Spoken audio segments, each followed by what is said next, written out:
اور کہہ دو کہ لوگوں یہ قرآن تمہارے پروردگار کی طرف سے برحق ہے، تو جو چاہے ایمان لائے اور جو چاہے کافر رہے۔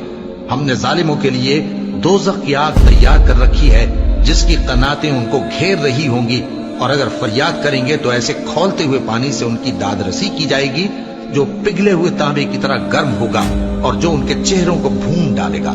ان کے پینے کا پانی بھی برا اور آرام گاہ بھی بری، اور جو ایمان لائے اور کام بھی نیک کرتے رہے تو ہم نیک کام کرنے والوں کا اجر ضائع نہیں کرتے۔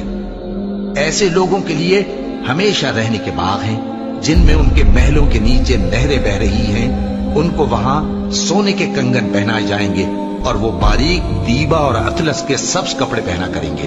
اور تختوں پر تکیے لگا کر بیٹھا کریں گے۔ کیا خوب بدلہ اور کیا خوب آرام گاہ ہے۔